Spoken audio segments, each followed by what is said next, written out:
Welcome, everybody, to the Scale Up Show. This is your host, Ryan Staley, and I have a very special guest with me today. I have Dr. Cindy Gordon, who is the founder and CEO of SalesChoice. She's currently leading her bootstrap company that helps predict close rates, win rates, as well as analyzes mood insights for employees by leveraging AI. Cindy, welcome. Happy to have you on the show. Thanks, Ryan. Great to be here with you. Thank you so much. I'm looking forward to getting into this. All right. So real quick, before we get too deep into your backstory or kind of where you're at, let's get into the stage of the journey that you're at right now. So where is your company in terms of size, in terms of your ARR? Well, Ryan, I mentioned in our briefing that we're privately held, which we're very pleased to. So I don't disclose where we're at exactly in our annual revenues. We have currently close to 20 people working in the company, a mix of full-time and part-time. We're profitable, debt-free. I think that's the main message. We have built 2 products, and I'm happy to tell you more about them when you're ready. Yeah, would love to hear that. Just if you could give us like a quick summary of those 2 products, that'd be awesome. Yeah, for sure. When we started our journey in AI about, I'd say this particular product probably 9 years ago, it was called Sales Insights. And we could see that the large, mid to large enterprises, in some cases, were having challenges and inaccurate sales forecasts. And then being an early Xerox gal, I know the pressure points about are you making your number or not? And if not, why not? But also the amount of overhead that goes in, and drilling down the operation to try and get that precision. And then the CFO always discounts it by 20%. So there's this ritual of labor and admin overhead that I just always felt was not a productive, fun process. So we decided to build an AI product that would be demonstrate responsible AI. I think that's a very good point where everything gets audited. So did we say what would happen? Did it happen? Yes or no? And if not, why not? So and unlike a lot of other vendors, we always validate the attributions that are in the AI model. I want to make sure that the company owns the attributions and not to say blame it on the algorithm, because I am very well aware of the emerging third-party audits that will come into play on AI models. So we didn't want any of our clients to all of a sudden have to ask us those questions because we were already sort of audit compliant. So that's probably the distinctiveness. And then, we're mainly installed in large transportation logistics companies, large telcos, and then also some health, med tech, and professional services firms. Actually, and we have one manufacturing company now, which is interesting. Um, the second product is, I'd call it a passion play, because when we were going through COVID, everybody that I spoke to and was always saying, "Hey, Cindy, how are you feeling?" And I thought, something's going on here. And I thought, why are people being so friendly? Yes, I'm stuck at home in my pajamas on, below in my slippers. But I did a lot of research on the declining happiness rates and the misery index. And 20 to 30% of the human population, Ryan, wake up sad or angry every day. And I dove deeper into the increasing anxiety rates, the increasing depression rates, the increasing, great resignation, which you probably are well aware of. Mm-hmm. And I said, something else is going on here. And so we did a lot of investigation into health, wellness, looked at the market, saw there were lots of solutions in the B2C, but not as many connecting in the B2B. So that's the new product called Mood Insights. Happy to say, happy people can be more productive. That's always, we know when people have energy and they have passion, they can connect more, they can create relationships. If they're monotone, slow paced, very quiet, the client, the buyers, falling asleep. I think AI can play a very interesting role in coaching salespeople, whether it's through voice patterns, whether it's through analyzing the sentiment in the discourse and the time. So we're well on that journey, continuing to position ourselves deeper into the behavioral insight side. So we're doing a lot of interesting things in that area and more announcements to come. Love that. So congrats on jumping on your passion play. I mean, obviously you got the dollars and cents with the predictive, kind of forecasting to help with that. And I think it's amazing that you are owning, like what you're saying, owning the algorithm and not just blaming it on a black box when things don't go exactly your way. So I think that's a very interesting way to approach it, because I haven't heard anybody really talk about it through that lens before. So Yeah, and I'm pretty with all our competitors. I know we're the only one that has an audit trail and also the all the attributions that can show the pumps. And if you want the other approach, you'd have to have a lot of customizations. But we've tried to really build a very unique approach to solving the use case with the foresight of the laws changing in time, right? Like I expect the U.S. laws will be in place by 2025. There'll be some states that'll be before that, probably Chicago or New York or California, but Florida might be later. Well, I want to dig deeper into some of this because not right this second, because I want to get your backstory a little bit. So folks have some context about you and your journey, because one of the hardest things in the world, I believe, is bootstrapping a business, right? And you're successfully doing that, and you're taking on new horizons, if you will, with stuff that you have coming up. But like, can you just walk us through how you got here today and what was your journey? Um, well, I started school when I was no, I'm just kidding. I was fortunate to have early leadership roles when I was in my mid 20s as a VP at Citicorp early in the investment bank, and then moved into large strategy of technology architectures. Through that journey, I was doing my doctoral studies in complexity and emergence. So I've always had the eye on the horizon. So if you go through everything in my life, and you can see it on LinkedIn, I've always been ahead. That's a curse and a blessing, Ryan, being able to see what's in front of you ahead before others see. So I've built really strong, I'd call it change transformational skills and P&L operational skills. And then when I was in the venture capital industry, obviously I learned as much as I needed to without being a full time person in terms of what is a term sheet, what are the risks in a term sheet, the valuation metrics, those types of things. So you build up your operational knowledge and financial business acumen, which I think is very important to take on a CEO role, right? So the journey's been one of been seeing the opportunity, having a really good engineering team. I'm proud that most of the people that started are still here in some capacity, whether they're here as a part-time person, but the germination of the depth of the technical engineers are by and large here, still in the company. Where we're going is, I think, we'll probably be into an acquisition type of window because I think the capabilities we built are probably now well proven. There's revenue. We know what we're doing, and we can augment another organization's trajectory because this market is now moving incredibly fast. I have a good vision on the generative AI and where they can play out as well, and some of the challenges that we'll have on the legal side. So I think it's time to start stepping back and shoring up where are the best spots. And so we're starting to think about that, Brian.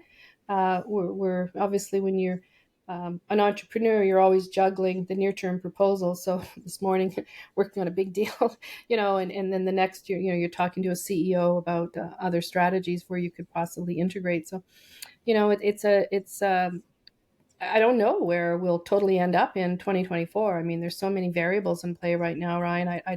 I'd hate to, and I don't have enough data in our AI system to be able to predict my own future. So this is one time where you're spinning a lot of plates, like we really are right now. Yeah, that's true. And a lot of people feel that way. It's one of the most unpredictable times in human history right now with how fast things are evolving. I think the CEO of Microsoft said we went through 7 years of innovation in the last 4 months, I believe, was one of the quotes that I saw on that. So, Yeah, it's a lot. I guess you do offer a really unique perspective, though, because you've been working on, or working with, I should say, AI for like 10 years now, right? So obviously nobody has a crystal ball right now, but with where you're at and what you see and what you've experienced, like you mentioned some legal issues coming up with the audit trail component.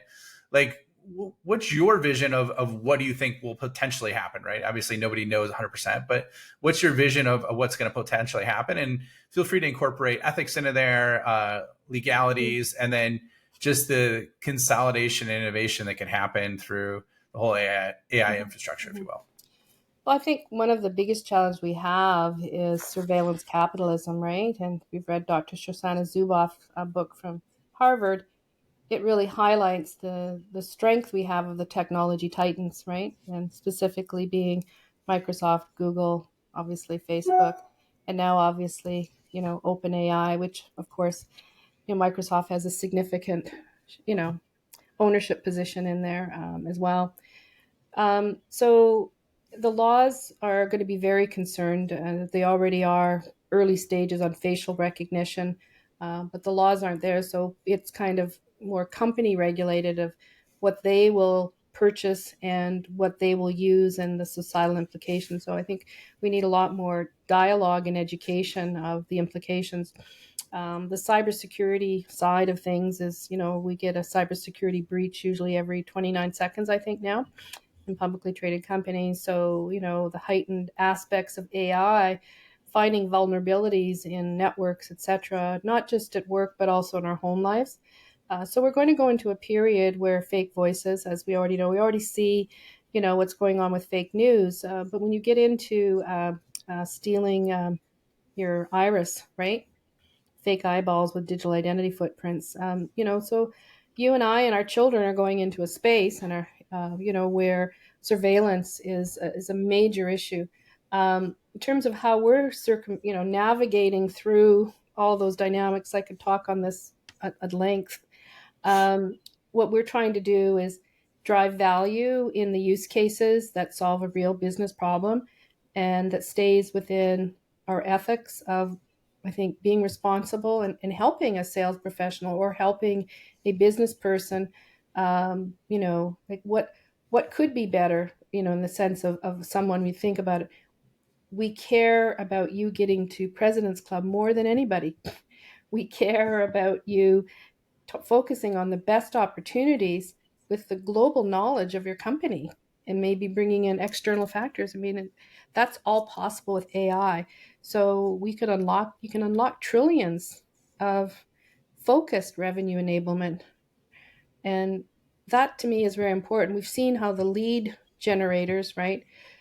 Pump, pump, pump, pump to increase the lead capacity, but that's not the real big game. The big game is, they do the best to pump, but it's the opportunity cycles. It's the hunters that now have to advance and close, and we need to give them the precision.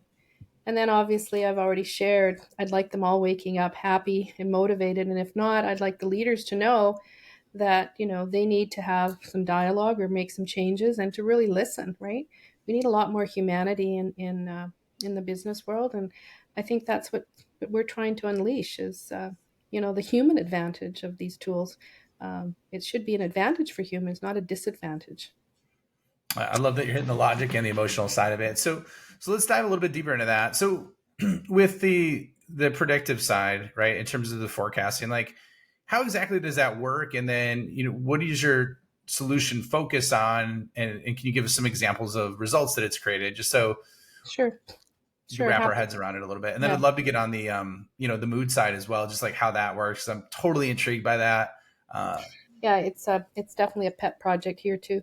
The On the sales side, the most important thing is leadership is number one. Forget about the software, and really to be attuned to their beat as a culture and how they go about their forecasts, um, and their utilization of Salesforce. Because rule number one, you don't have good data, you can't do AI very well, right? So that's really how we've designed the software. So we give a view of the data and how good it is clearly in the model. So you can see Ryan has been a good boy, 90% of the right fields. Because the key thing in AI is it's not what's populated, is the right data in the fields, and are they the strongest correlations to predicting an outcome. So the science does the sniffing, right, in large sets, because everybody in Salesforce automates their workflows in different directions, different sales gates. there's some basics that are there, like, the industry, the size of the company, the number of days it's in stage, whether it's a net new or renewal. So the science can do a lot of sense making, and usually these models sometimes have 100 or 80 variables that are going through all of the historical transactions. You're trying to find really the density, right? Like, where is this centric, it's like physics, right? Where is this centrifugal force, right? And at the end of the day, it's a computational model, right? But then around it, it's the user interface experience, and it's the graphical visualizations that make sense. So why not, if your date range is out of whack, why not have the AI say, hey, Sherlock, your date range is X, but by the way, all the cycles like this have only closed in this amount of time, so you must be sandbagging. Chuckle, chuckle. Or you're really bad. But you can have fun, right? You can add humor. So the gamification side of things is where we're going to take the next leap. The other thing, is we've learned in building these things is there's model drift. And I don't think a lot of AI companies, you understand it. They think, well, let's put it this way. It's not hard to build a software product, use AI and put some user interfaces. The question is the integrity, right? And so if you only drive a mechanical system, buyer may not know, buyer doesn't understand how you came up with things, and they may not have enough maturity and analytical logic, depending on what sector you're selling into. And we've been very cautious about those approaches and those methods. So I think the what we've learned is there is model drift, like, especially in market conditions. So like what we saw with one of our large clients. It's about a $2 billion company where all of a sudden they were into more B2C versus B2B transactions. Well, the AI history didn't have any B2C, like, it didn't have that kind of volume, right? Hmm. So it wasn't putting the same recognition on the computational math. So that's what I mean by model drift. So as you come into these market conditions, you do need a data scientist to go in and say, things aren't changing as fast in the data set, but we can see the trajectory based on the early signs. We better go and balance things out so we can derive the same logic. And I think that's very important. And so, we've learned to build into our contracts AI model drift reviews. It's a very important process. And I think that's one of the learnings, that it takes a while to be into this stuff before you realize that software doesn't always work like other software.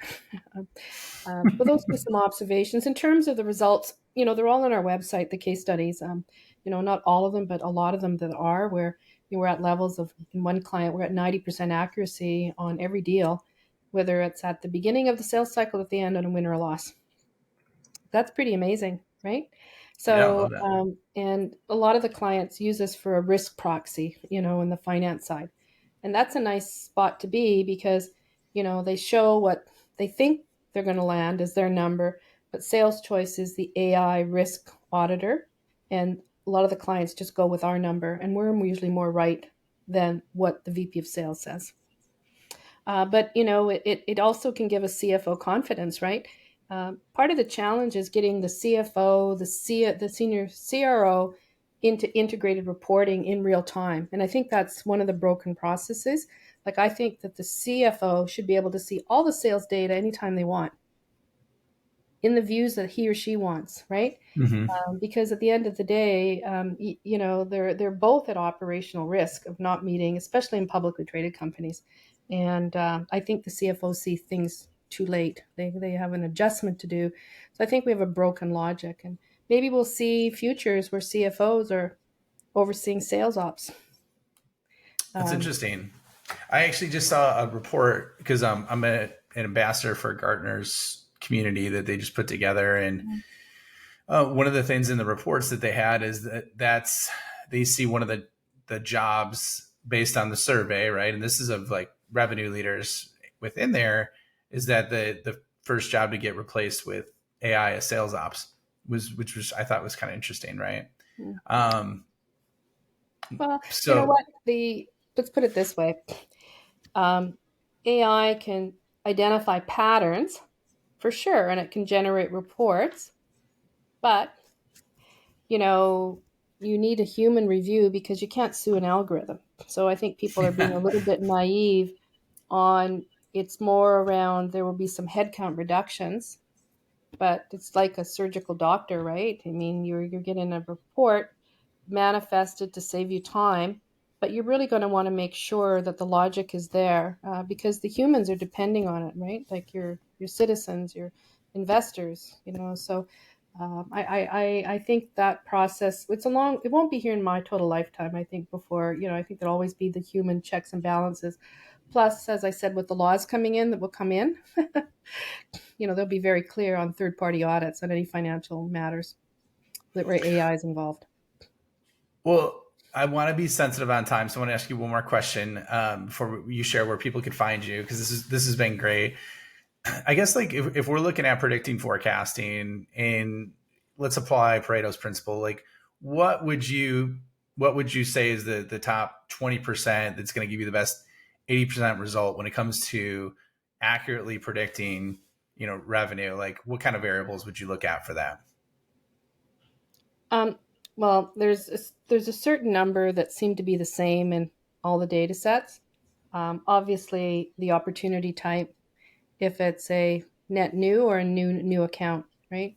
Obviously, kind of logic. If it's a renewal, pardon me, net new or renewal, you're going to see a higher probability on the renewal side, right? And then you can calculate very quickly the churn and the renewals, and if you need to adjust. The other one that always plays out is the industry, you know, obviously, right? The number of days that it's in stage. Mm-hmm. Um, the intelligence also in the email objects can be very telling as well, particularly around the speed of communication between the buyer and the seller, right?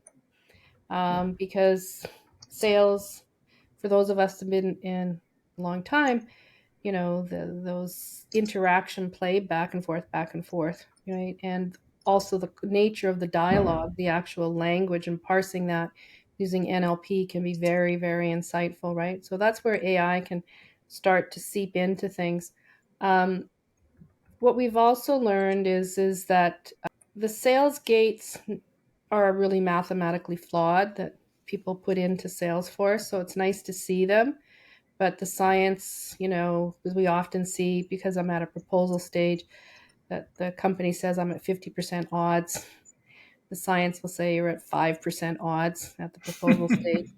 And that would because of it might be the win rate of the actual person. They've never done a deal in the last 12 months, or how long they've been in the company plays out too. So, in answer to your question, Ryan, every company has a unique AI data model. Some variables show up consistently. Other times there's a lot of surprises that even the client's shocked by, of something that they never thought would have such a significant pattern. One client was the discounts, the range of discounts, and by consistently putting things in this particular band was way more successful than any other band. So why have all the other frickin' bands? Because every time you put it in the other band, you never won. So it's some things, at the end of the day, a lot of this stuff is statistical logic, but it's taking the time to look at the patterns. And that's really where AI and analytics can help. It can visualize the patterns and do the sense making. And what I've learned is so many people in sales don't have enough analytics and mathematical or statistical background. So, in sales op, the kind of skills that are going to be needed in the future are going to have visualization and data, intelligence, and good math skills. We'll start to see a shift in some of the competencies a little bit. Well, I think you nailed it. I literally just went through and reconciled it. I think there's 18 unique skill sets that you need to be good at to be highly proficient in enterprise sales and across all the four disc profiles. I mean, it's wild. So Interesting. I think we're singing from the same hymnal Hymn book? there. Hymn book? Amen. So yeah, hymn book. So Cindy, unfortunately we're up on time. Where can people find you? Where can they learn more about you and Sales Choice? And then we'll wrap it up. Very easy. It's just www.saleschoice.com, 416-230-6538. Cindy at saleschoice.com, Dr. Cindy Gordon on LinkedIn. Just type my name into Mr. or Mrs. Google, and I come up. I think one or two. I'm right up there. So no, easy to find, very approachable. And plus, you know Ryan. So just ask Ryan. He knows how to get a hold of me. Well, thank you for being on. It was a pleasure having you on, Cindy. Thanks, Ryan. Appreciate it as well.